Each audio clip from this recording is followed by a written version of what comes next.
दोस्तों, जैसा कि हमने कल के एपिसोड में देखा था कि अनुपमा जो है वो डांस प्रतियोगिता की विनर हो चुकी है और राही जो है वो हार चुकी है।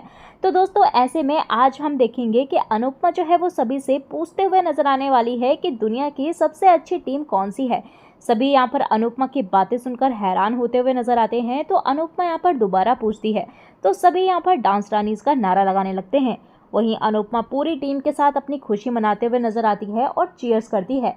ये देखकर यहाँ पर पाखी जो है वो फिर से राही को भड़काना शुरू कर देती है और कहने लगती है कि अभी तक मम्मी जो है वो तुम्हारे सामने दुखी होने का नाटक कर रही थी और अब देखो खुशी से जो है वो अब सेलिब्रेट कर रही है।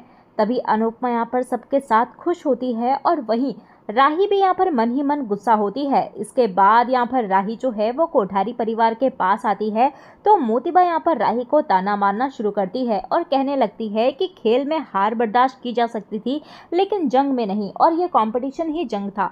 तभी पराग यहाँ पर मोतीबा को साफ साफ रोकता है लेकिन यहाँ पर मोतीबा नहीं मानती। अनिल यहाँ पर कहने लगता है कि आप तो ऐसे बोल रही हो जैसे कि जानबूझकर राही हारी हो। तभी प्रेम भी यहाँ पर कहने लगता है कि इतने बड़े कंपटीशन के फाइनल तक पहुंचना ही बहुत ज़्यादा बड़ी उपलब्धि होती है। मेरी नज़र में राही जो है वो विनर है। तभी यहाँ पर राही भी चुप नहीं रहती और राही कहने लगती है कि विनर वह होता है जिसके हाथ में ट्रॉफी होती है, मैं तो लूज़र हूँ। इसी बीच यहाँ पर डांस रानीज वहाँ आती हैं और ख्याति यहाँ पर कहने लगती है कि हमें अब निकल जाना चाहिए, लेकिन सरिता उसे रोकती है और तभी जसप्रीत कहती है कि क्या आप अपना चैलेंज भूल गई। सरिता यहाँ पर सबको याद दिलाती है कि जीतने वालों से हारने वाले नाक रगड़कर माफ़ी मांगेंगे। तो ख्याति यहाँ पर चैलेंज को याद करती है और माही कहने लगती है कि हम ऐसा कुछ नहीं करेंगे। तो तभी वहाँ पर जसप्रीत भी चुप नहीं रहती और वो कहने लगती है कि हम चमचों से बात नहीं करते। तभी वहाँ पर सरिता को दिखाया जाता है जहाँ पर सरिता राही और उसके सास को माफ़ी मांगने के लिए कहती है। ख्याति भी यहाँ पर गुस्से में कहने लगती है कि चुपचाप से रास्ता छोड़ दो। तो अनुपमा भी यहाँ पर चुप नहीं रहती और वो ख्याति से कहने लगती है कि वरना क्या करोगी। सभी यहाँ पर हैरान हो जाते हैं और अनुपमा को याद आता है कि उसने ख्याति की परछाई देखी थी। तो तभी वहाँ पर ख्याति मैडम जो है वो घबरा जाती है और अनुपमा यहाँ पर डांस रानी से कहने लगती है कि किसी को परेशान करके हमें अपनी जीत की खुशी कम नहीं करनी चाहिए, इनको जाने दो, हम अपनी जीत जो है वो खुशी से मनाएंगे। तभी यहाँ पर राही कहने लगती है कि आपको ज़्यादा महान बनने की ज़रूरत नहीं है, कोठारी अपनी जुबान के पक्के हैं। तो राही यहाँ पर माफ़ी मांगने का फैसला करती है। तभी अनुपमा उसे रोकती है और कहती है कि हमेशा बात को बढ़ाने की ज़रूरत नहीं है। और तभी यहाँ पर मोतीबा जो है वो अनुपमा को ताना मारना शुरू करती है और कहने लगती है कि आप ममता हार कर मुकाबला जीतने का घमंड कर रही हो, आप दुनिया की पहली माँ हो जो बेटी को हरा कर इतनी ज़्यादा खुश हो। और तभी वहाँ पर ख्याति भी जो है वो कहने लगती है कि ये तो बेशरम माँ है। तभी देविका भी चुप नहीं रहती और देविका यहाँ पर साफ साफ कहती है कि बेशरम राही ही है। मोतीबा कहने लगती है कि जिम्मेदारी माँ की होती है क्योंकि दुनिया में सबसे बड़ी माँ होती है। वहीं देविका भी चुप नहीं रहती और देविका भी मुंह तोड़ जवाब देती है और कहने लगती है कि अगर ऐसा है तो अपनी बहू से कहें कि वह अपनी माँ की बात सुने। और तभी यहाँ पर अनुपमा भी चुप नहीं रहती, वो भी मुंह तोड़ जवाब देती है और देना भी चाहिए क्योंकि जब बेटी ऐसी हो तो माँ को भी चुप नहीं रहना चाहिए। और तभी यहाँ पर अनुपमा भी चुप नहीं रहती और वो मुंह तोड़ जवाब देती है और कहने लगती है कि जीत पर खुश होने को बेशरम नहीं कहते, लेकिन किसी को धोखे से हराने की कोशिश करने वालों को बेशरम जरूर कह सकते हैं। तो अनुपमा यहाँ पर साफ साफ ये सब कहने के बाद यहाँ पर ख्याति की तरफ इशारा करते हुए नजर आती है। तो ख्याति यहाँ पर घबरा जाती है और सबको घर चलने के लिए कहने लगती है। सभी यहाँ से जाने लगते हैं लेकिन अनुपमा यहाँ पर ख्याति को रोकती है और पूछती है कि मेरी आई ड्रॉप आपने ही चेंज की थी ना। ख्याति यहाँ पर घबरा जाती है और चली जाती है। और इसके बाद हमें डांस रानीज को दिखाया जाता है जहाँ पर वो अपने मोहल्ले में पहुँचती है और सभी बहुत ज़्यादा खुश होती है और डांस करती हैं। तभी अनुपमा यहाँ पर बहुत ज़्यादा खुश होती है और सभी को माला पहनाकर स्वागत किया जाता है। अनुपमा को डांस रानीज का ताज पहनाया जाता है और सभी खुशी से झूमते हुए नजर आते हैं।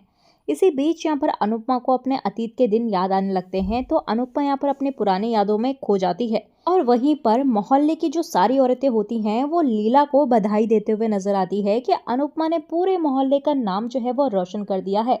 लीला और बापूजी कहते हुए नजर आते हैं कि अनुपमा के जीतने के बाद इन औरतों के रंग ही बदल गए हैं। इधर सभी यहाँ पर डांस करते हुए घर के सामने आते हैं और मीडिया वाले अनुपमा से सवाल करने लगते हैं। और तभी हम यहाँ पर देखते हैं कि सरिता यहाँ पर मीडिया वालों से पूछती है कि क्या ये सब टीवी पर आएगा। तो मीडिया वाले बताते हैं कि ये लाइव चल रहा है।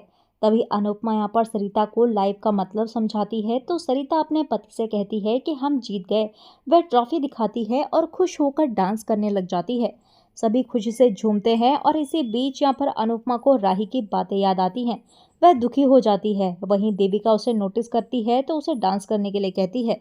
और वहीं दूसरी तरफ हमें गौतम मंदबुद्धि इंसान को दिखाया जाता है, जहां पर गौतम यहाँ पर मोतीबा को बताता है कि मैंने तो सारे मीडिया चैनलों को पैसे भेज दिए हैं, अब वे कोई भी डांस रानी की जीत और राही की हार टीवी पर नहीं दिखाएंगे।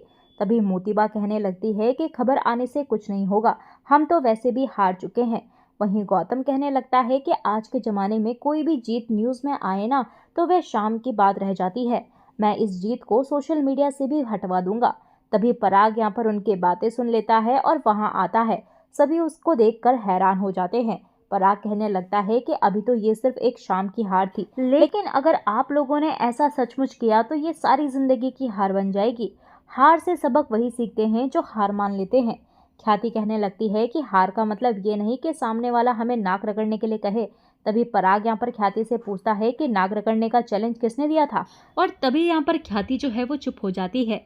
इसी बीच हम यहाँ पर राही को देखते हैं, जहाँ पर राही जो है वो दुखी होकर पराग के गले लग जाती है।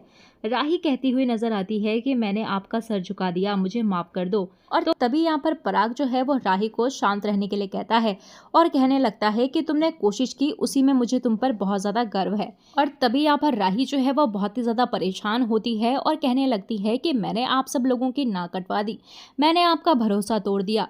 सबको राही के लिए दुख होता है। वहीं पराग कहने लगता है कि इन सब के जिम्मेदार जो है वो तुम लोग ही हो। और वहीं हमें दूसरी तरफ रिपोर्टर को दिखाया जाता है, जहां पर रिपोर्टर अनुपमा से पूछने लगता है कि क्या आपने कभी सोचा था कि घर में काम करने वाली इतनी आगे पहुंच जाएंगी।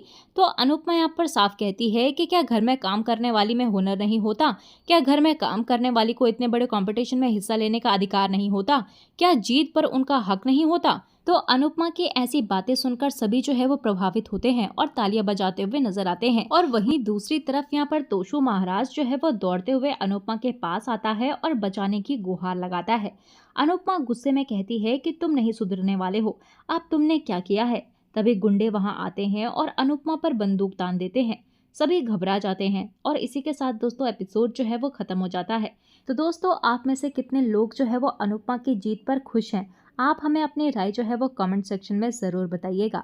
तो चलिए दोस्तों, मिलते हैं आपको नए एपिसोड में नए अपडेट के साथ। तब तक के लिए नमस्कार। वीडियो पसंद आई हो तो वीडियो को लाइक शेयर सब्सक्राइब ज़रूर कीजिएगा।